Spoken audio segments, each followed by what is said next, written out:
اسی طرح علماء دیوبند نے ایک ایک موقع پر ایک ایک عقیدے کی حفاظت کی ہے. اگر میں رافضیت کی بات کروں جو دشمنان صحابہ ہیں، جن کو پیغمبر کے صحابہ ایک آنکھ میں نہیں باتے، علماء دیوبند نے رافضیت کا قلع قمع کیا ہے. علماء دیوبند نے منکرین صحابہ کو ناکو چنے چبوائے ہیں.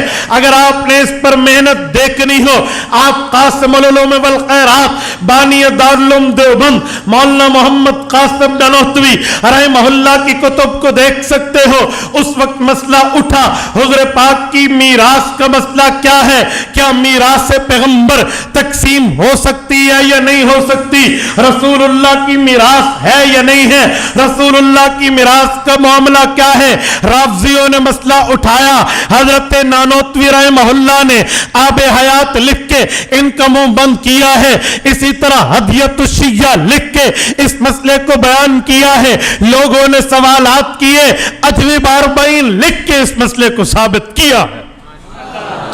حضرت نانوتوی کے بعد حضرت مولانا رشید احمد گنگوہی رحمہ اللہ پر آئی ہے. مولانا رشید احمد گنگوہی وہ ہے جنہیں فقیہ النفس کہتے ہیں، دارالعلوم دیوبند کی ریڑھ کی ہڈی کہا جاتا ہے. حضرت نانوتوی تو دارالعلوم دیوبند کے بانی ہیں، لیکن دارالعلوم دیوبند میں زیادہ عرصہ حضرت گنگوہی کا گزرا ہے. حضرت نانوتوی تو زیادہ سے زیادہ 45 سے 48 سال زندہ رہے، لیکن حضرت گنگوہی کی وفات ان سے ڈبل ہے، عمر ان سے زائد ہے. 1905 میں ان کا انتقال ہے. حضرت نانوتوی تو 1876 پہ فوت ہو گئے تھے، لیکن حضرت گنگوہی کا ایک عرصہ گزرا ہے. ہدایات الرشید الی افہام الانید لکھ کے حضرت نے باقاعدہ رافضیت پر اپنی تحریرات کو لکھ کے امت کی رہنمائی کی ہے. اگر اس سے بھی آگے آئیے، مرشد العلماء حضرت مولانا خلیل احمد سہارنپوری رحمہ اللہ کو دیکھیے تو رافضیت کے فتنے پر حضرت کا قلم چلا ہے، وہ جوان قلم چلا ہے. رہتی دنیا تک علمی میدان میں حضرت نے وہ جوابات لکھے ہیں. مترکۃ الکرامہ علی مرات الامامہ کھولیے، حضرت نے رافضیت کا منہ بند کیا ہے. رہتی دنیا تک اس بات کو بھی یاد رکھا جائے گا کہ اس دیوبند کے شیر نے اہل باطل کا مقابلہ کیسے کیا تھا اور صحابہ کرام کی چوکیداری کا حق کیسے ادا کیا تھا. حکیم الامت مجدد الملت مولانا اشرف علی تھانوی نور اللہ مرکزہ بھی اس میدان میں پیچھے نہیں ہے. حضرت کے دور میں تھانہ بھون میں اطلاع آتی ہے بہائی آئے ہیں، صحابہ کرام پر اعتراضات کر رہے ہیں، خلفائے راشدین پر اپنی انگلیاں صاف کر رہے ہیں. حضرت تھانوی رحمہ اللہ جو بیک وقت صوفی بھی ہیں، مدرس بھی ہیں، مفکر بھی ہیں، اسی طرح مصنف بھی ہیں، مؤلف بھی ہیں، خانقاہ کے شیخ بھی ہیں. حضرت مولانا تھانوی کا قلم چلتا ہے الحجت النہائیہ علی مہجت البہائیہ لکھ کے رافضیت کو جواب دیا ہے. عظمت صحابہ پہ چوکیداری کی ہے. اگر اس سے بھی آگے آئیے، آپ اٹھائیے امام اہل سنت مولانا عبدالشکور لکھنوی رحمہ اللہ کو. حضرت مولانا عبدالشکور لکھنوی ایک دنیا میں نامی گرامی انسان ہے، دارالعلوم دیوبند کا مایہ ناز سپوت ہے. حضرت کا دور تو لکھنؤ کا ہے اور لکھنؤ میں رافضیت دندناتی پھرتی تھی اور پورے ہندوستان کو اگر منکرین صحابہ نے خون دے کر ابھارا ہے، پورے ہندوستان کو اگر صحابہ کرام کے تبرے پہ آگے لائے ہیں تو لکھنؤ کے روافض اٹھے تھے. انہوں نے یہ فتنہ برپا کیا تھا. مولانا عبدالشکور لکھنوی رحمہ اللہ کو دیکھیے، انہوں نے فتنہ ابن سبا لکھ کر خدا کی قسم اس فتنے کے منہ بند کیے ہیں. تاریخ مذہب شیعہ لکھ کر امت کو صحابہ کرام کی چوکیداری کا حق دیا ہے. اگر اس سے بھی آگے آئیے، مولانا عبدالشکور لکھنوی کے جانشین اور ان کے شاگرد مولانا منظور احمد نعمانی رحمہ اللہ بھی اسی لکھنؤ کی سرزمین پر بیٹھ کے عظمت صحابہ کی چوکیداری کرنے والے والے ہیں۔ مولانا منظور نعمانی نے خمینی کے انقلاب کے بعد جب خمینی یہ خواب دیکھ رہا تھا کہ میں اپنی کتابوں کو 13 زبانوں میں ترجمہ کرا کے دنیا میں بھیج کے رافضیت کی ریشہ دوانیاں عام کروں گا، اس شخص سب سے پہلے اس ایرانی انقلاب پہ قلم اٹھا ہے الثورۃ الایرانیہ فی میزان الاسلام لکھ کے اس نے امت مسلمہ پر رہتی دنیا تک وہ احسان کیا ہے کہ ایرانی انقلاب رافضی انقلاب کی طرح ننگا ہو کر سامنے آیا ہے، ورنہ وہ تو نعرہ لگا رہے تھے لا شیعہ ولا سنیہ اسلامیہ اسلامیہ۔ انہوں نے اس نعرے کی کلی کھولی ہے اور دنیا کو بتایا ہے لوگوں پیغمبر کے صحابہ کی چوکیداری کیسے کی جاتی ہے۔ حضرت مولانا نعمانی کے بعد اگر میں بات کروں امام اہل سنت والجماعت استاد ذل مکرم حضرت مولانا محمد سرفراز خان صفدر رحمہ اللہ کی، تو ان کی کتاب بھی موجود ہے۔ ان کو پاک آرمی کے ایک فوجی نے خط لکھا، حضرت میں نے اپنے محلے میں دیکھا ہے لوگ ہم سے اس طرح پوچھتے ہیں، اس طرح پوچھتے ہیں، اس طرح پوچھتے ہیں، 1.5 صفحے کا خط ہے، 3 مسائل پوچھے ہیں، رافضیت پر سوال ہے، حضرت آپ کا قلم بھی چلنا چاہیے۔ امام اہل سنت والجماعت نے بھی اس پر جو گفتگو کی ہے ارشاد الشیعہ کے نام سے حضرت نے 150 صفحات پر مشتمل ایسی علمی کتاب لکھی ہے، رہتی دنیا تک اگر منکرین اصحاب الرسول کا کوئی پروردہ اس قبر سے اٹھ کے بھی آ جائے میرے استاد کی اس قلم کا جواب نہیں لا سکتا۔ اس سے بھی آگے آئیے، قائد اہل سنت خدام اہل سنت والجماعت کے قائد حضرت مولانا قاضی مظہر حسین رحمہ اللہ کا نام دنیا میں کون نہیں جانتا، دیوبند کے ماتھے کا جھومر ہے۔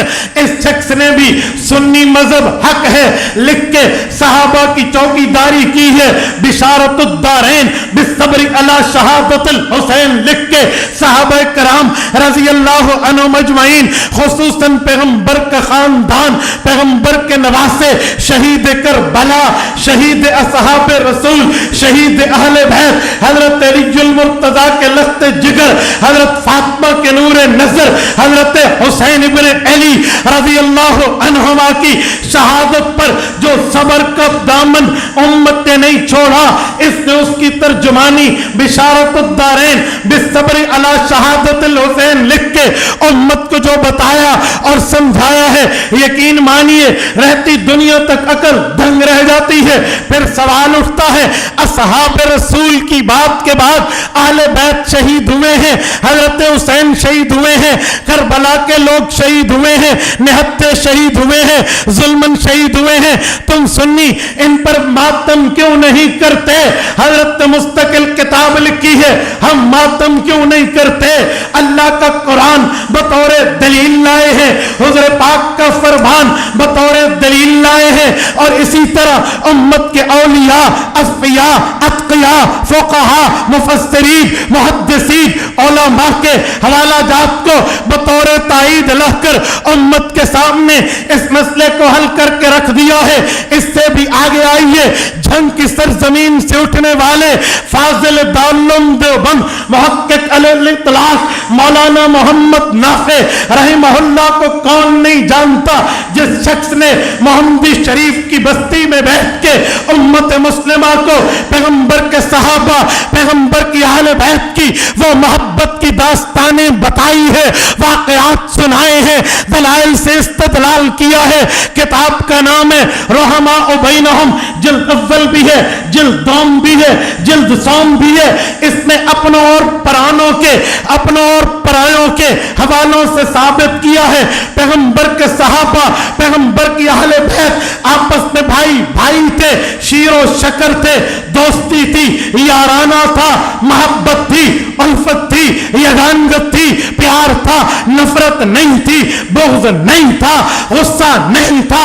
اگر کسی جگہ لڑایا بھی گیا تو کوئی سازش کار فرماتی۔ اس شخص نے رحماء بینہم کی 3 جلدیں لکھ کے امت پہ وہ احسان کیا ہے۔ مولانا مفتی محمد